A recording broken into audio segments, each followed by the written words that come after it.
In a few hours from now, British Prime Minister Theresa May will face one of the toughest parliament sessions of her political career.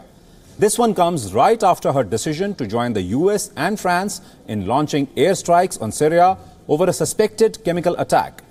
She has been accused of bypassing parliament with regard to her Syria decision. Some lawmakers have called for a potentially damaging vote on her future strategy. She will be grilled over why she broke with the convention to seek parliamentary approval for such a big decision. However, Britain has clarified that there are no plans for future strikes against Syria, but all options would be considered if chemical weapons were used again.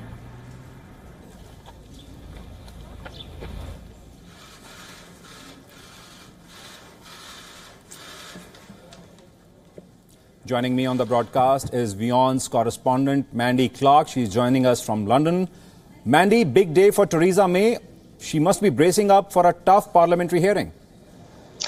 She definitely is going to have a fight on her hands. Labour, the opposition party, has made it very clear that they did not feel that it was a necessary step. She argued that it had to be done in a timely manner. That's what she said repeatedly on Saturday in the press conference after the strike, that it was a timing issue. She didn't have time to call back Parliament to call for this vote, and that will be likely the line of her argument. Also, that it was a humanitarian issue, that chemical weapons should never be used, and they had to strike immediately. So she certainly will face tough questions. We know the Labour leader, Jeremy Corbyn, disagrees with her point of view along with his cabinet. So it will be quite a feisty Commons debate.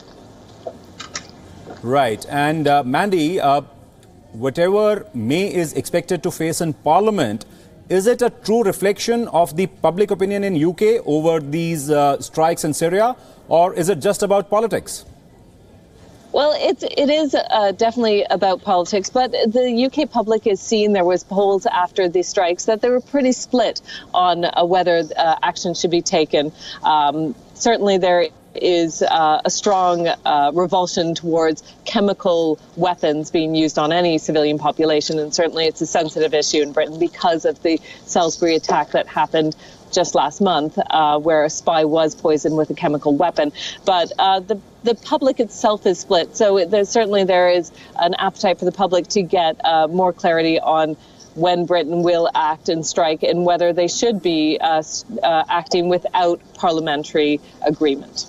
Indeed. Thank you, Mandy Clark, for joining us with those updates and perspective.